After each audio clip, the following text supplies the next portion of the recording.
Imagine Bangladesh, a nation once primarily acquiring defense tech, now building its own cutting-edge weapons by 2030. Is this a pipe dream, or a strategic masterstroke that will redefine regional power dynamics? We're diving deep into Dhaka's audacious plan to become a self-reliant defense innovator, and the incredible challenges they face. Bangladesh stands at a critical defense crossroads, a moment defined by a strategic pivot away from simple importation toward ambitious domestic creation. For years, the Bangladesh Air Force has been linked with acquisitions like the Chinese-Pakistani JF-17 Thunder, a capable multi-role fighter that represents a conventional approach to modernizing an air arm.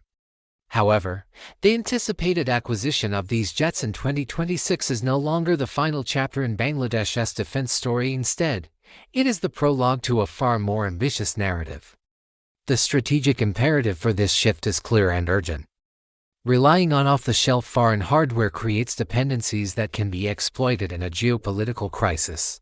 Supply chains can be severed, spare parts withheld, and political leverage applied, leaving a nation vulnerable precisely when its security is most threatened. For Dhaka, true sovereignty in the 21st century is not just about having a modern military, but about having the independent capability to sustain, upgrade, and ultimately, build it. A realistic assessment of Bangladesh's current capabilities reveals both a foundation to build upon and significant gaps that must be bridged. The country's defense production, primarily orchestrated by the Bangladesh Ordnance Factories (BOF), has shown competence in manufacturing small arms, ammunition, and assembling certain types of naval vessels.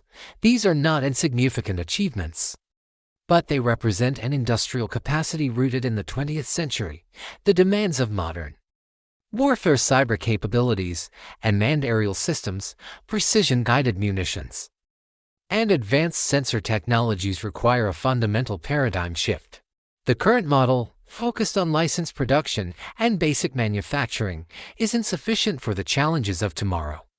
This urgent need for change is not just a matter of national pride, it is a strategic necessity dictated by the turbulent currents of the Indo-Pacific.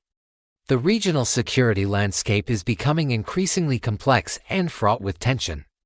The Bay of Bengal, once a relatively quiet maritime space, is now a theater of strategic competition between major powers.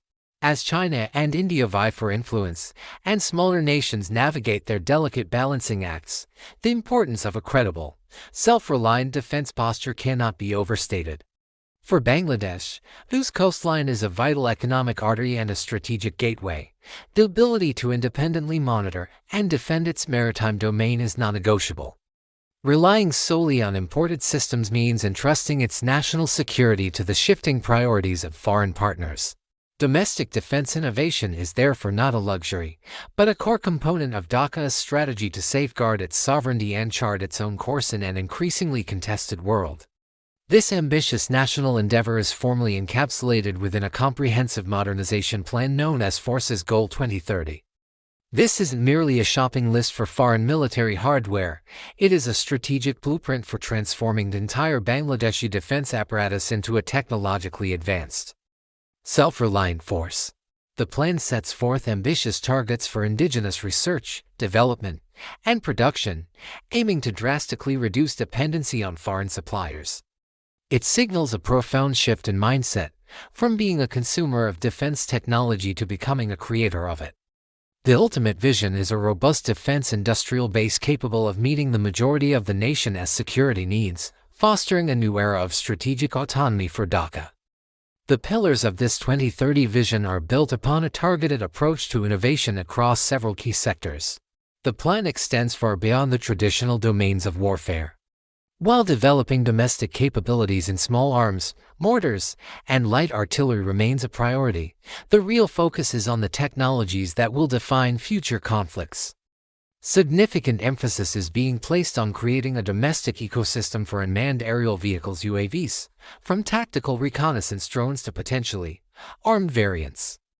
In the maritime sphere, the goal is to graduate from assembling frigates under license to designing and constructing complex naval vessels independently. Perhaps most critically, Forces Goal 2030 recognizes the paramount importance of the digital battlefield. earmarking resources for the development of indigenous cyber warfare and electronic warfare capable. It is to protect critical national infrastructure and military networks. Fueling this transformation requires more than just ambition, it demands substantial and sustained investment. The Bangladeshi government is actively channeling funds and creating policy frameworks to nurture this nascent defense industrial base. Budgetary allocations are being strategically directed towards research and development, upgrading existing production facilities, and establishing new centers of excellence for defense technology. Policies are being redesigned to incentivize private sector participation, encouraging local companies to enter the defense market and contribute to the national effort.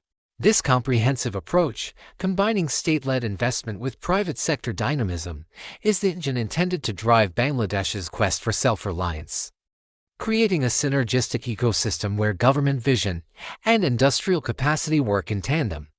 The path to 2030 is fraught with immense technological hurdles. Bangladesh faces a significant challenge in overcoming existing gaps in advanced manufacturing, materials science, and systems integration. Developing a fighter jet, modern warship, or a sophisticated drone is not simply a matter of reverse engineering, it requires a deep, institutionalized understanding of complex scientific principles and engineering practices. Acquiring this expertise is the single greatest obstacle. The nation must cultivate a critical mass of scientists, engineers, and technicians skilled in areas like aerospace engineering, advanced electronics, and software development. This cannot be accomplished overnight. It demands a long-term, generational investment in STEM education and specialized vocational training, forming the bedrock upon which a future defense industry can be built. To accelerate this process, Bangladesh is strategically pursuing international partnerships and technology transfer agreements. The goal is not to create new dependencies, but to leverage global collaborations as a catalyst for domestic learning. This involves a delicate balancing act, acquiring critical know-how from more advanced nations without becoming beholden to them.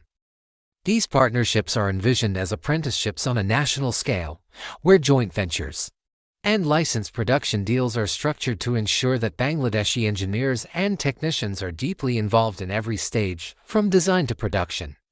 The ultimate aim of these collaborations is their own obsolescence, reaching a point where domestic capability is mature enough to innovate independently, thereby achieving the core objective of self-reliance.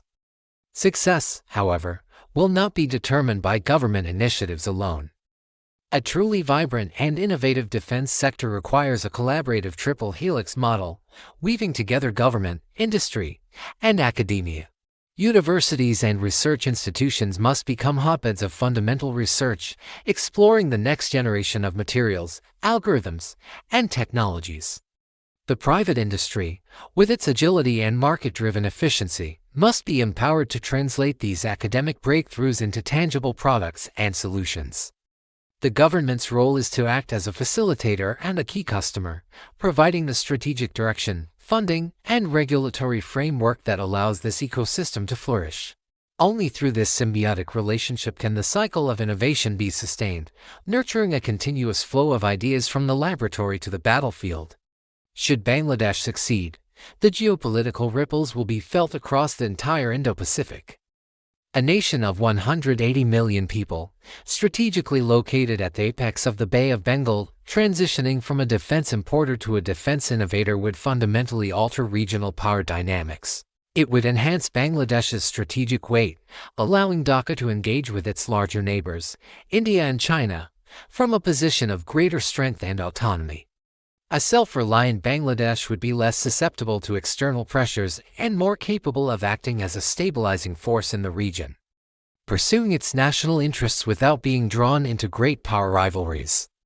This newfound capability would reshape its influence, transforming it from a pawn in the geopolitical chessboard into a significant player in its own right. This journey towards self-reliance will naturally lead to a diversification of its defense partnerships. Historically reliant on a few key suppliers, Bangladesh will be able to forge new alliances based on shared technological goals and mutual interests. The ability to co-develop and co-produce advanced systems will make Dhaka a more attractive partner for a wider range of countries. This reduces the risks associated with over-reliance on any single source, such as China, and opens doors for deeper collaboration with Western and other Asian powers. These new relationships will be partnerships of equals, built not on a simple buyer-seller dynamic, but on a foundation of shared innovation and strategic alignment. Looking further ahead, the long-term potential for Bangladesh to become a net defense exporter is a tantalizing possibility.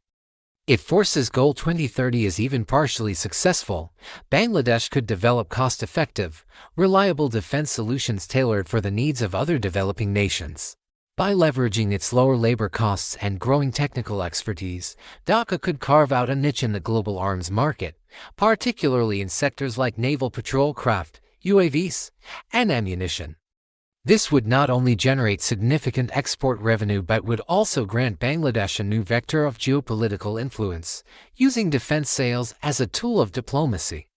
The transformation from a leading UN peacekeeper to a defense technology provider would mark the final stage in its journey to becoming a significant middle power.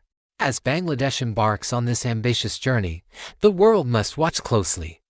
The progress towards the 2030 goals can be tracked through key indicators: the percentage of the defense budget allocated to domestic R&D, the number of major platforms designed and built in country, and the growth of private sector defense exports.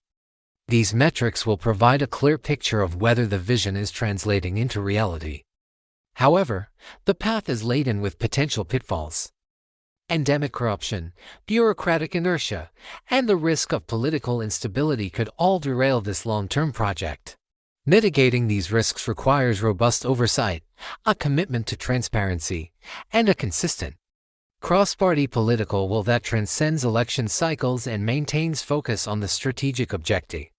The story of Bangladesh's quest for defense self-sufficiency is more than a tale of military modernization. It is a testament to a nation's ambition to define its own destiny in an uncertain world. It is a high-stakes gamble, but one that Dhaka believes it must take to secure its future. For policymakers, analysts, and citizens of the Indo-Pacific and beyond, this is a development that cannot be ignored. The world should pay close attention to Bangladesh's journey. For its success or failure will not only determine the fate of a nation but could also help write the next chapter of the region's strategic history. Thanks for watching this video. Please like, comment, and share this video. Don't forget to subscribe the Dhaka Diplomat channel.